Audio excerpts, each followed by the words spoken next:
Eu sou o professor Amâncio, seja muito bem-vindo a uma aula de estratégia de precificação. Caso você não me conheça, eu dou aula de contabilidade, finanças e negócios.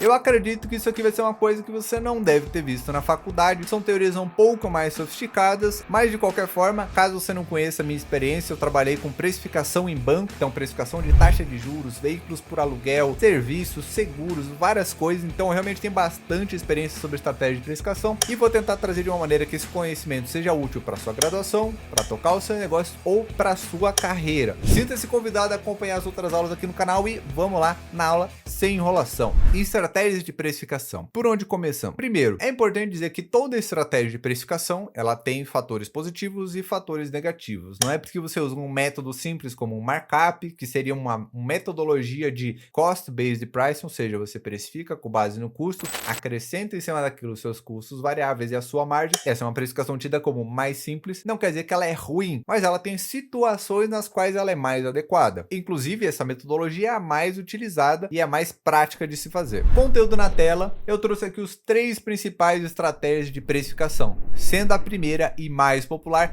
Cost-Based Pricing, que é onde basicamente todo negócio começa, você agrega todos os seus custos, aplica sobre isso uma margem e chega num preço de venda. Isso é muito comum em negócios mais amadores ou em seus primeiros passos por ser uma precificação mais simples. Entretanto, mesmo grandes conglomerados acabam usando esse tipo de metodologia porque ela é fácil de operacionalizar e ela é altamente escalável. Então, por exemplo, supermercados a la Pão de Açúcar, Condor, Carrefour, acabam utilizando esse tipo de precificação porque ela é mais escalável. Imagina que quando você tem uma gama de 20, 30 mil produtos, o máximo que você consegue fazer é segmentar eles em grandes grupos e aplicar níveis de margem distinto para cada um deles. Produtos que você vai aplicar uma margem baixa porque são para chamar o seu cliente. Produtos de margem média porque eles têm uma outra característica. Produtos de margem mais alta porque você percebe que o cliente é mais insensível ao preço. Produtos importados no Brasil, por exemplo, se o cara já está pagando 100, 200 reais um vinho, não vai ser o fato de você ter uma margem mais baixa, que barateie 10, 15 reais, que vai fazer você deixar de vender aquele vinho. Normalmente, o cliente que tem a oportunidade de comprar, ele vai acabar comprando mesmo que ele pague 10, 15 reais, 20 reais mais caro. Então, ela é uma estratégia escalável, prática e simples, que muitos negócios usam no começo e mesmo grandes players, quando lidam com uma quantidade muito grande de mercadorias, acabam utilizando esse tipo de método também, porque é mais fácil de gerenciar. Mas, como tudo na vida, ele tem um lado ruim. Ele não possui muita inteligência,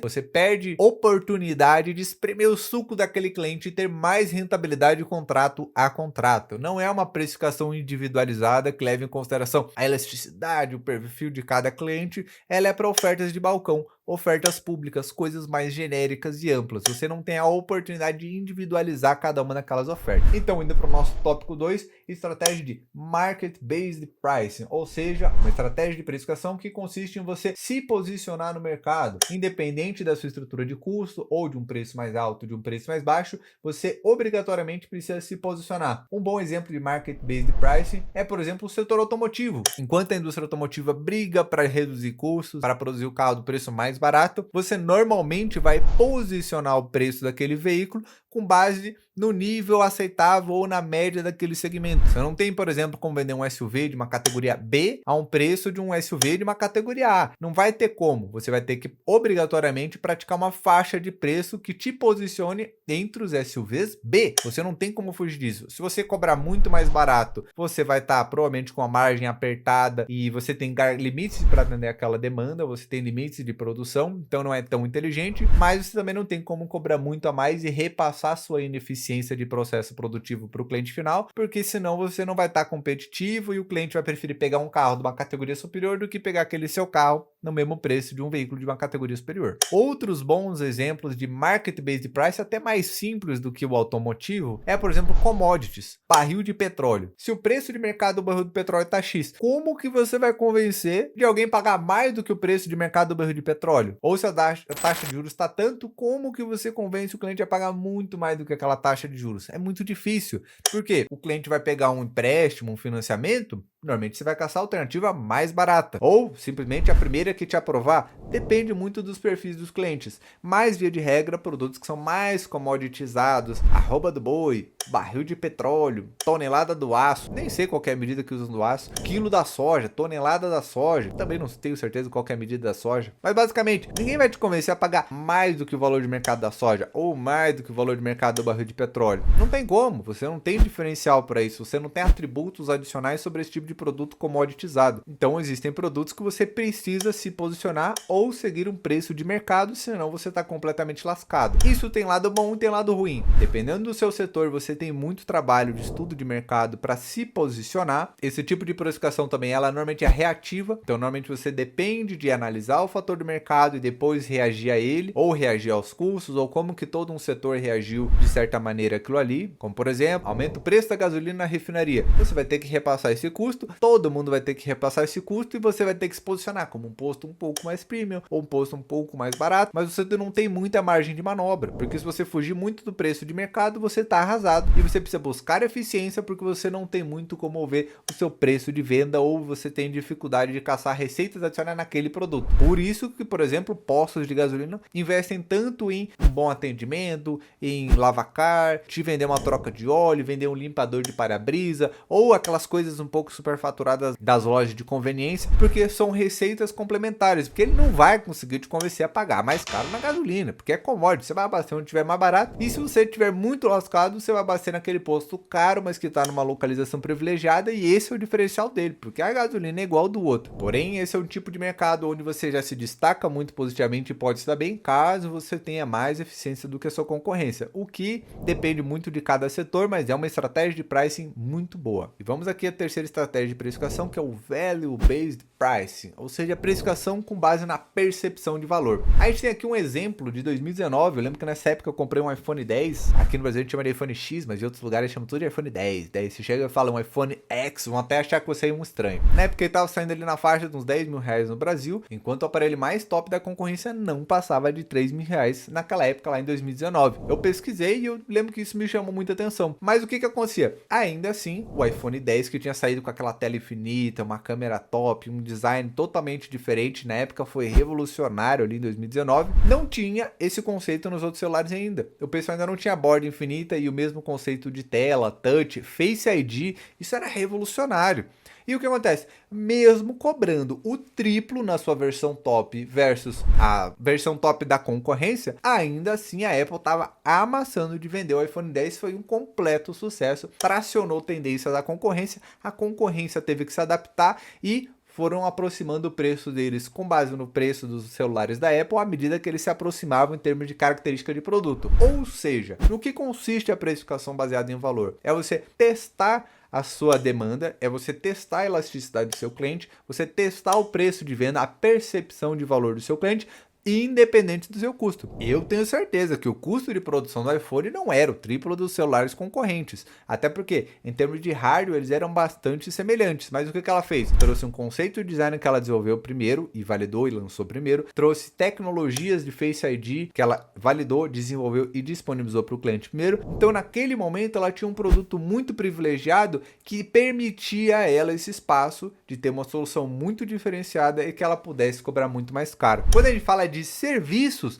você acaba indo para o caminho do Value Based Pricing, porque você constrói seu diferencial, você constrói sua reputação e com base na sua percepção de valor, na sua capacidade de agregar resultado, você pode se dar ao luxo de cobrar mais caro do que os outros. Por quê? Quando você fala de serviços, nem todo serviço é plenamente comparável. Nem toda cirurgião de qualquer cirurgião é igual. Nem toda aula de qualquer professor é igual. Eu mesmo trabalho para aprimorar e desenvolver o meu próprio método de linguagem e meu próprio método de explicação. Esse material é um material 100% meu, 100% autoral, e essa é uma explicação exclusivamente minha. Eu não sou o único que detém esse conhecimento, eu não sou o criador de toda a ciência da precificação. O fato é, qual que é o lado bom dessa estratégia? Ela maximiza a rentabilidade.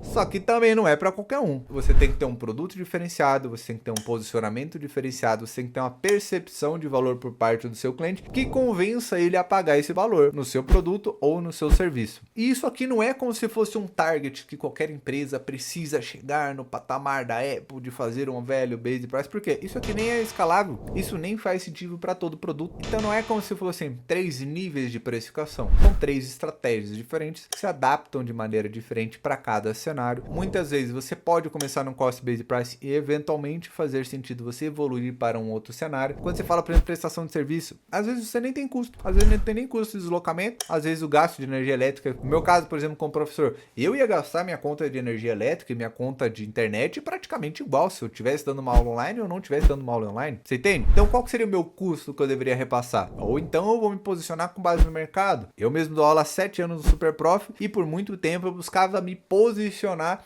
diante dos meus concorrentes. Eu via quanto que eles cobravam e eu cobrava um valor parecido. Com o passar do tempo, quando eu fui construindo um posicionamento, fui entendendo que eu atingia um público diferente dos outros professores. E eu fui tendo, as avaliações, eu fui angariando experiência, eu fui me habilitando para dar aula de conteúdos mais complexos, mais aprofundados e para nichos mais específicos, onde nem todo mundo conhece, como bank, planejamento financeiro, controladoria e uma gestão mais estratégica. À medida que eu fui tendo mais repertório para ajudar os meus alunos com isso, eu fui aumentando meu ticket ao ponto que hoje em dia eu sou o professor mais caro da plataforma. E eu continuo tendo alunos, eu continuo tendo clientes, porque eu fui construindo esse posicionamento, porque eu fui construindo essa autoridade, eu fui me aprimorando até o ponto de que a percepção de valor dos meus alunos, dos meus clientes, chega ao ponto de me permitir cobrar um valor mais alto, e porque eu já fui angariando outras fontes de receita, que não valia mais sentido eu cobrar menos do que aquilo pela minha hora. E se Deus quiser, vai aumentar cada vez mais. Eu espero construir cada vez mais um posicionamento, vou focar em melhorar cada vez mais para que eu possa cobrar mais. Todo mundo trabalha para ganhar dinheiro, comigo não é diferente. A diferença é que o meu velho based pricing, ele é construído com base na minha autoridade, com base no meu conhecimento, com base na minha capacidade